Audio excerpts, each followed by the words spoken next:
Ubisoft has gotten absolutely pummeled by gamers over the Assassin's Creed Shadows reveal trailer, and now in a hilarious turn of events, not only are Japanese gamers infuriated with this, but it is already the most disliked trailer in the series history.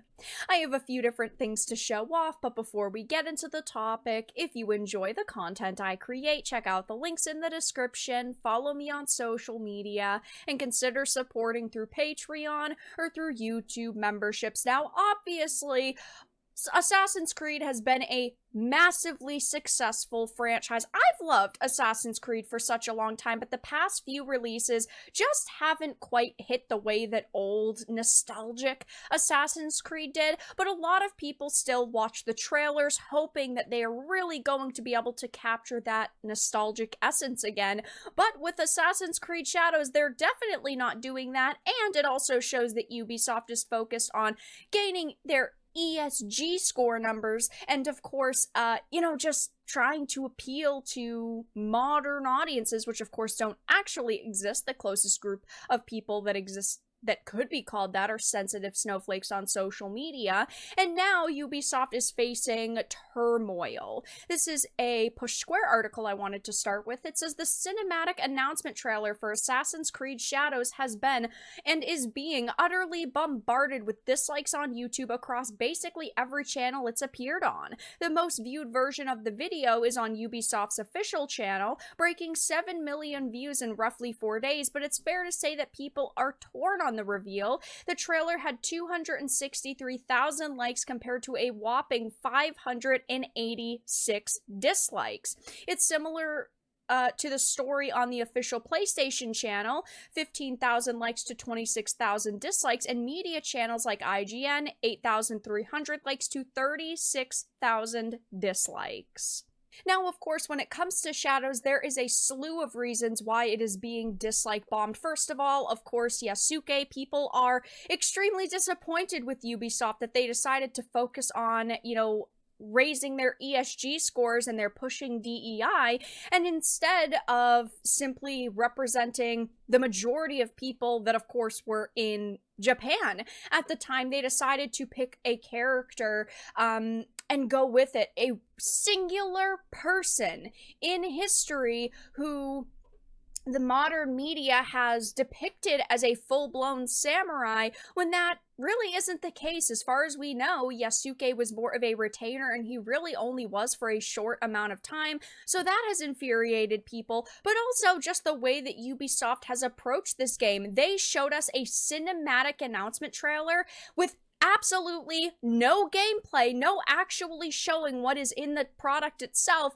and they still dared to put up pre-orders, and they are day one locking missions behind a paywall. You have to buy the $110 or $130 editions to get the season pass, and there are exclusive missions locked behind that, which of course is complete and utter bullshit, and this has led to all sorts of people disliking the trailer. Now, of course, the media wants to paint us as racists and bigots and terrible people, but that's just not the case. If you are going to put a person into this game that represents a historical figure, their story should be the same story, and that's just not what they're doing here. They're taking, the way modern Hollywood has depicted this individual, and they're still running with it, and, well, it's not going well for them, because we've also found out that their stock has plummeted 15% after the trailer debut, and the company failed to meet forecasted sales figures, and I don't think the rest of the year is going to be very good for them.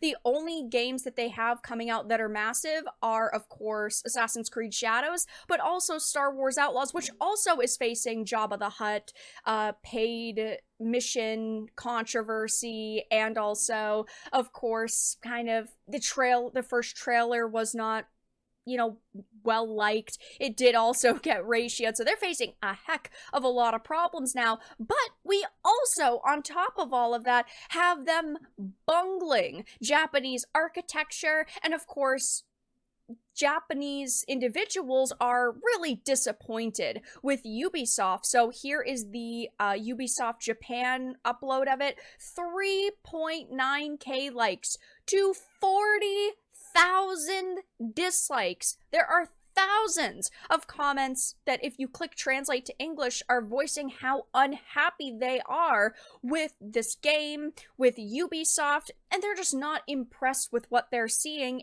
And of course, on Twitter/X, we also have Ubisoft getting absolutely roasted for this kind of version of fake Japan that they are portraying within this game. The architecture of the country in Assassin's Creed from that time is so impressive that it has even drawn the attention of experts, but this part in the trailer is already crazy, with a man who appears to be one of Nobunaga's aides sitting on the same level as him, and for some reason the tatami mats are also square, which, of course, not correct.